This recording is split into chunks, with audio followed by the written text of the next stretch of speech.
पुण्यातील पदाधिकाऱ्यांना राज ठाकरेंनी झापलं। यापुढे दर आठवड्याला राज ठाकरे स्वतः पुण्यामध्ये मनसेचा आढावा घेणार आहे। तसंच पराभवातून बाहेर पडत कामाला लागण्याच्या सूचना त्यांनी दिल्या। या सगळ्या संदर्भात मनसेचे हेमंत संभूस यांच्यासोबत चर्चा केली आहे। लोकशाही मराठीचे प्रतिनिधी अमोल धर्माधिकारी यांनी पाहुयात। आपल्यासोबत मनसेचे नेते हेमंत संभूस आहे। काल राज ठाकरेंनी पुण्यात मनसेच्या पराभूत उमेदवारांची बैठक घेतली, नेत्यांची बैठक घेतली, ज्याच्यामध्ये राज ठाकरेंनी नाराजी सुद्धा व्यक्त केलेली आहे। स्वतः हेमंत संभूस आहेत। काल अतिशय कमी वेळासाठी राजसाहेब पुण्यामध्ये आले होते आणि अतिशय शॉर्ट नोटीसवरती आलेले होते।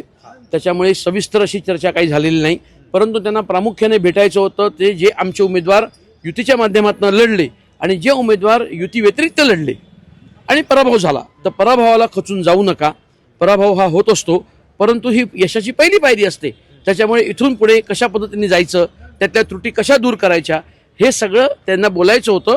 त्यांना मॉरल सपोर्ट द्यायचा होता, म्हणून साहेब काल आलेले होते। आमच्या कुटुंबामध्ये ज्या चर्चा व्हायला पाहिजे होत्या त्या पद्धतीने राजसाहेबांनी वरिष्ठांनाही कानपिचक्या दिल्या आणि त्याचप्रमाणे उमेदवारांशी ते बोलले। कारण का आता इथून पुढे आम्हाला अतिशय जोमाने काम करावं लागणार आहे, तशी परिस्थिती आहे।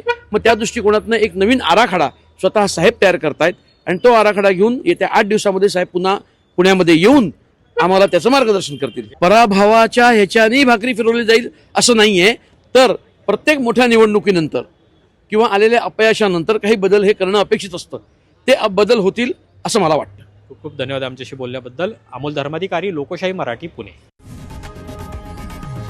लोकशाही मराठी ऐका, पहा, जागरूक रहा।